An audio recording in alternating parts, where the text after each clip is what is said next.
31শে December 2021 বছরের শেষ দিন। মুম্বাই শহরতল আলোকিত উৎসবে মেতে উঠেছে সবাই নতুন বছরের আগমনের প্রস্তুতিতে ব্যস্ত। সেই সময় শহরের এক মেয়ে জাহ্নবী কুকরেজা তার নিজের ফ্ল্যাটে পার্টির জন্য প্রস্তুতি নিচ্ছিল। ঠিক রাত 10টার দিকে পার্টি শেষ হয় এবং রাত 11টার দিকে জাহ্নবী বেরিয়ে পড়ে তার দুই ঘনিষ্ঠ বন্ধু শ্রী যোধানকর ও দিয়া পদলকরের সঙ্গে। তাদের গন্তব্য এক কমন ফ্রেন্ড ইয়াসনা আহুজার ফ্ল্যাট। রাত বাড়ে, পার্টি আরো জমে ওঠে। জাহ্নবী বাড়ি জানিয়েছিল সে 1টা থেকে 1:30টার মধ্যে বাড়ি ফিরে আসবে, কিন্তু সময় গড়িয়ে চলে 2টা বাজে।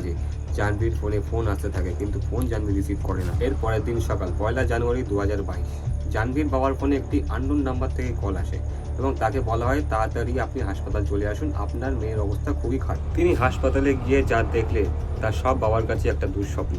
জাহ্নবী আর নেই।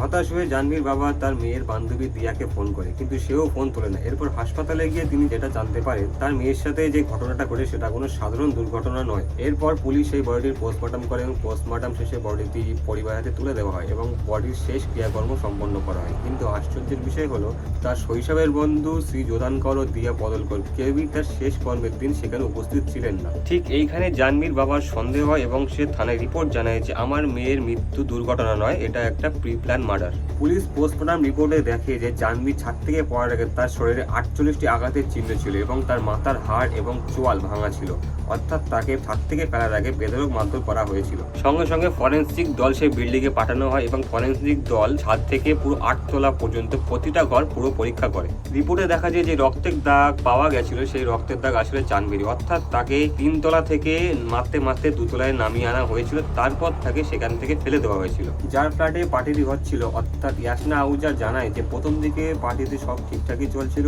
তারপরে রিং করার পর সবাই আনন্দ করতে করতে ছাদে যায় এবং ছাদের এক কোণে সে জাহ্নবী, যোধানকর ও দিয়াকে কথা কাটাকাটি করতে দেখতে পায়। ইয়াসনা পুরো ব্যাপারটা ইগনোর করে এবং পার্টি স্বাভাবিকভাবে চালিয়ে যায় এবং 2:30-3টার দিকে যখন পার্টি শেষ হয়, সবাই যখন নিচে নামছিল তখন দেখে গ্রাউন্ড ফ্লোরে জাহ্নবী রক্তাক্ত অবস্থায় পড়ে আছে। অন্যান্য সাক্ষীদের থেকে জানা যায় যে যোধানকর, দিয়া ও জাহ্নবীর মধ্যে একটা লাভ ট্রায়াঙ্গেল ছিল, অর্থাৎ যোধানকর দুটো মেয়েকে নিজের প্রেমের ফাঁদে ফাঁসিয়ে রেখেছিল। জাহ্নবীর কল রেকর্ড থেকে জানা যায় যে জাহ্নবী রাত 2টার সময় তার বান্ধবী পল্লিকাকে ফোন করেছিল। তার বান্ধবী পল্লিকা পুলিশকে জানায় যে জাহ্নবী আমাকে রাত 2টার সময় ফোন করে এবং বলে শ্রী যোধানকর আমার সাথে বিশ্বাসঘাতকতা করেছে এবং আমার সামনে দিয়ার সাথে ঘনিষ্ঠ হওয়ার চেষ্টা করছে। এই পর্যন্তই তার সাথে কথা হয়েছে। কড়া জিজ্ঞাসাবাদের পর তারা জানায় যে সেই রাতে যোধানকর ও দিয়া নিজেদের মধ্যে ঘনিষ্ঠ হয় এবং শারীরিক সম্পর্ক তৈরি করার চেষ্টা করে। সেই বিষয়ে জাহ্নবী আপত্তি জানালে এবং প্রতিবাদ করলে তাদের দুজনের মধ্যে ঝামেলার সৃষ্টি হয়। এরপরে জাহ্নবীকে বেধড়ক মারধর করা হয়, তার মাথার চুরির মুঠি ধরে রেলিংয়ে মাথা ঠোকা হয় এবং তাকে হুড় করে 3 তলা থেকে 2য় তলায় টেনে আনা হয় এবং শেষে নেশাগ্রস্ত অবস্থায় তারা